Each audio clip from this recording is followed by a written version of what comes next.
আসছি স্যার আমি। আর শোন, হ্যাঁ। পড়াশোনার পাশাপাশি কিছু হাতের কাজ শিখে রাখ। হাতের কাজ শিখলে পড়াশোনাটা চালাতে পারবি। আম, মা তো সেরকম একটা আয় করে না। হ্যাঁ, সবই বুঝলাম। আত্মীয় স্বজনদের বলে দেখ যদি তারা কিছু হেল্প করে। আত্মীয় স্বজন? ঠিক আছে, দেখছি স্যার। বাড়িতে গিয়ে মাকে একটু বলে দেখি। আসছি স্যার। আয় আয়, সাবধানে যা। স্যার কথাটা কিন্তু কিছু ভুল বলেনি। একটা হাতের কাজ শেখাই যায়। হাতের কাজটা শিখে নিলে আমার মাকেও আমি হেল্প করতে পারবো, আর পড়াশোনাটাও এদিকে চালাতে পারবো, পড়ারও টাইম পেয়ে যাব।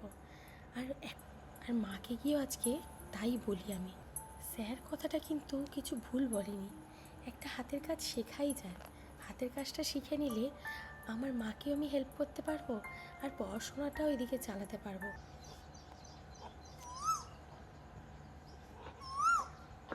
মা, দাও মা, খেতে দাও তাড়াতাড়ি। বসো, দিচ্ছি। নাও, তাড়াতাড়ি খেয়ে নাও। খেয়ে নিয়ে বইটা নিয়ে বসো গিয়ে। মা, আমি না তোমাকে একটা কথা বলি। বলো। আমি না মেকআপ শিখতে চাই, তাতে আমি আমার পড়াশোনার খরচাটাও চালাতে পারবো, একটু শিখে নিয়ে কাজকর্ম করতেও পারবো, আর তোমাকে একটু হেল্প করতে পারবো। মেকআপ তো শিখবো বলছো, কিন্তু টাকা পয়সা কোথায় পাবো বলো? তুমি তো সব জানো আমাদের কি অবস্থা। সেরকম কি পয়সা কড়ি আছে যে তুমি শিখবে? বলছো তোমাকে এমনি এমনি এমনি শেখাবে? বলো, পয়সা কড়ি তো লাগবে নাকি মেকআপ শিখতে গেলে? মা তো কথাটা ঠিকই বললো, সেরকম তো আর্থিক পরিস্থিতি ভালো না, কিন্তু আমাদের মাসিদের অবস্থা খুবই ভালো। আমি যদি ওখানে একটু সাহায্য চাই, তাহলে কি ঠিক করবো? হ্যাঁ, চিন্তা করছো?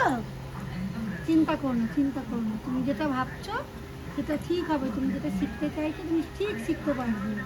তোমার চেষ্টা করলে অনেক বড় হয়, কিন্তু তুমি কখনো হার মেনো না। ঠিক হবে, সব করতে পারবে, সব। ঠিক আছে, তুমি চিন্তা করো না। 1000, 2000, 3000। মাসির মেয়ের বাড়িতে তো যাচ্ছি, যদি না, আগে দিয়ে নেগেটিভ ভেবে লাভ নেই। বলেই দেখি যে আমি কোর্স করব, আস্তে আস্তে আমি কাজ করে তাকে পয়সাটা শোধ করে দেবো। দিদি, তো ফোনটা বাজছে, দে তো ফোনটা। এনো, কে বল? আরে এই তো 10 মিনিট হয়েছে, তোর অ্যাকাউন্টে 2 লাখ টাকা পাঠিয়েছি, ভালো করে চেক কর মেসেজটা। দিদি, দিদি, কে রে ভাই? দাঁড়া, ফোনটা ধর তো একটু, ধর ধর। কে এই সময় আবার কে? টাকা কি করছি তার মধ্যে আবার ডিস্টার্ব করতে চলে এসছে। আসছি দিদি।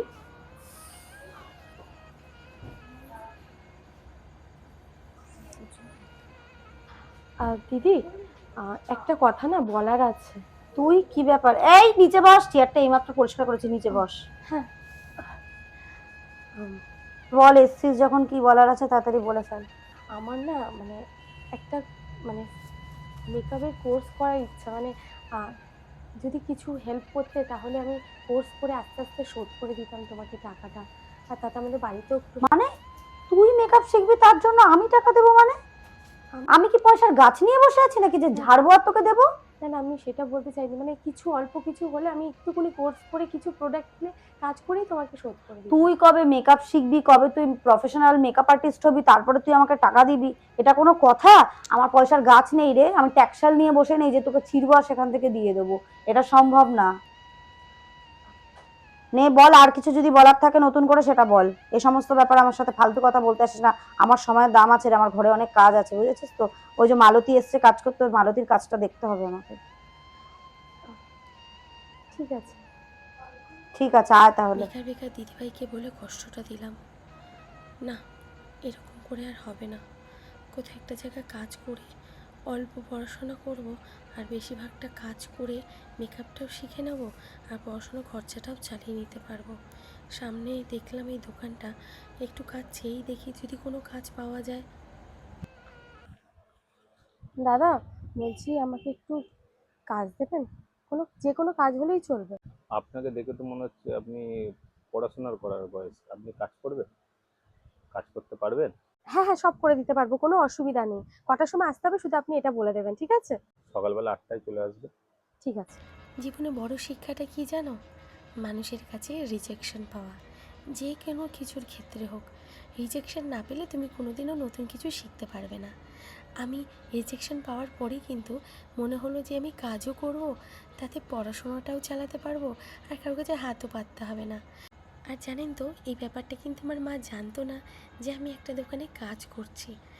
যাই হোক, মাকে বললাম কোনো একটা স্কুলে ফ্রিতে মেকআপ শেখাচ্ছে, সেই বলেই আমি একটা বড় মেকআপের স্কুলে অ্যাডমিশন নিলাম নিজের পয়সা জমিয়ে, কিন্তু সেটা মা জানতো না। আজকে বেশ ক্লাসটা ভালোই হয়েছে না? হ্যাঁ, সে তো ভালোই লাগবে। তুই যে এত টাকা দিয়ে এখানে কোর্স করছিস, পরে মেকআপ আর্টিস্ট হতে পারবি তো তুই? কত চেষ্টা প্রোডাক্টের দাম, তুই কিনবি কিভাবে? চেষ্টা করব। একটা জায়গায় কাজে ঢুকেছি, ওখান দিয়ে যা হবে ইনকাম হবে সেটা দিয়ে আস্তে আস্তে প্রোডাক্ট কিনে নেবো আমি। তুই জানিস একটা ফাউন্ডেশনের দাম কত? 50,000 টাকা। তুই কোথা দিয়ে পাবি? আমাকে দেখ, আমি তো আমার বাবাকে বলবো আর বাবা এক্ষুনি আমায় কিনে দেবে। ঠিক আছে, কর যেভাবে করবি, কিন্তু আমার মনে হয় না তুই এই কাজটা চালিয়ে যেতে পারবি। কিভাবে হবি মেকআপ আর্টিস্ট? আচ্ছা, বাই। বাবা, এরা কোথা দিয়ে আসে? এসব গরিবদের সাথে ক্লাস করতে হয়, কি অবস্থা!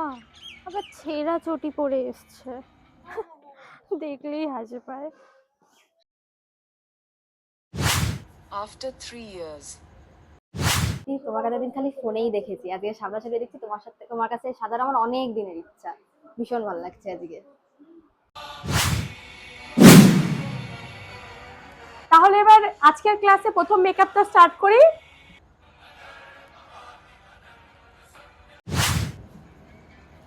আটকাচ্ছ কেন? সীমার কাছে দেখা করতে। কিসের অ্যাপয়েন্টমেন্ট? ও তোমার মাসিক মেয়ে হয়, আমার বোন হয় ও। আপনি জানেন না অ্যাপয়েন্টমেন্ট নিতে হয়? তোমা, অ্যাপয়েন্টমেন্ট কিসের? তুমি যাও, গিয়ে বলো আমি ওর মাসির মেয়ে বলছি, ও আমার বোন হয়। আচ্ছা, আমি কথা বলছি।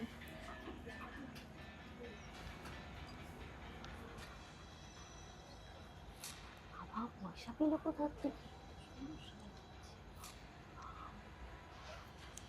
ভালো লেগেছে তো সাজানোটা? খুশি তো? আরে দিদি, কেমন আছো? ভালো, তুই কেমন আছিস? বেশ ভালো আছি। বাহ, বলো। খুব সুন্দর সাজিয়েছিস তো। Thank you. শোন না, আমার না বলো। একটু বিয়ে বাড়ি আছে, আমাকে একটু সাজিয়ে দে না একটু। হ্যাঁ হ্যাঁ, সাজিয়ে দাও। পয়সা করে কিছু দিতে লাগবে না তো? না না, পয়সা করে কিছু দিতে লাগবে না। তুমি বসো, আমি তোমায় সাজিয়ে দিচ্ছি, বসো। ঠিক আছে। বৌদি, তোমাকে আজকে সাজলে খুব সুন্দর লাগছে। তোমাকে আজকে কে সাজাতে আসবে জানো? আমি তো চিনি না, কিন্তু তোমার দাদা বললো শহরের সব থেকে বড় মেকআপ আর্টিস্ট আসবে। সাজলে তো ভালো লাগবেই, এত বড় মেকআপ আর্টিস্ট আমায় সাজাতে আসছে। হ্যাঁ, তুমি এমনি সুন্দরী, আরো সুন্দর লাগবে। আমি শুনেছি উনি অনেক টাকা চার্জ করে, নিশ্চয়ই অনেক বড় মেকআপ আর্টিস্ট আর অনেক ভালো সাজাবে আমাকে। বিশাল বড় মেকআপ আর্টিস্ট, অ্যাসিস্ট্যান্ট পাঠিয়েছে। আচ্ছা, তুমি কি পুরোটা করবে? না না, আমি পুরোটা করবো না, ম্যাম আগে পাঠালো আমাদেরকে, আমি হেয়ারটা ও। প্রিন্ট করি, তারপর? ততক্ষণে ম্যাম চলে আসবে। আচ্ছা আচ্ছা, ঠিক আছে। আসলে দিদি তো অনেক ব্যস্ত, এই 30 মিনিটের বেশি থাকে না, ওই জন্য দিদি ঢুকে যাবে। আমরা ততক্ষণে এই জিনিসটা এগিয়ে রাখি। সব রেডি করে দিয়েছো? হ্যাঁ হ্যাঁ, নিয়ে গেছি। দেখি একটু। আচ্ছা, তুমি কিরম লুক সাজতে চাইছো বলো? আচ্ছা, আপনাকে না খুব চেনা চেনা লাগছে। মনে করো তো, চিনতে পারছো কিনা? আচ্ছা, আপনি সেই আমার সাথে ক্লাস করতেন না?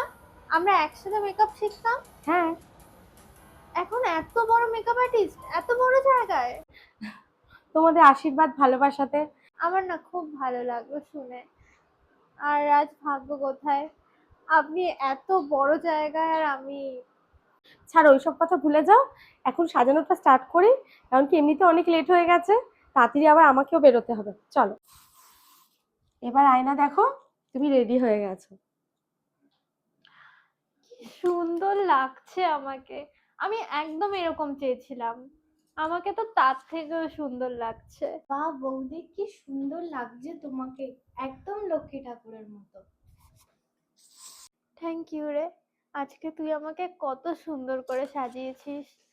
সত্যি, তখন আমি তোকে কত আজে বাজে কথা বলেছিলাম। ছাড় না ওইসব কথা। বান্ধবীরা থাকলে তো এরকম হতেই পারে, কোনো অসুবিধা নেই। খুশি তো তুই? খুব। যাক, আজকে দিনটা যাতে তোর অনেক ভালো হয়। টাটা, হ্যাঁ, ভালো থাকিস। জীবনে অনেকটা পথ অতিক্রম করে আসার পর আজকে যখন আমার কাছে সব কিছুই আছে, তখন আমার কাছে তুমি নেই মা। কিন্তু এত কিছু থেকেও আমার কাছে কিছুই নেই, কারণ আমার এই সাফল্য তুমি দেখে যেতে পারোনি। কিন্তু আমি জানি যেখানেই থাকো না তুমি, আমার আশেপাশে আমাকে ঠিকই দেখতে পাও। তাই আজকে মন থেকে বলছি, হ্যাপি মাদার্স ডে মা। তুমি যেখানেই থাকো ভালো থেকো। Happy mother's day.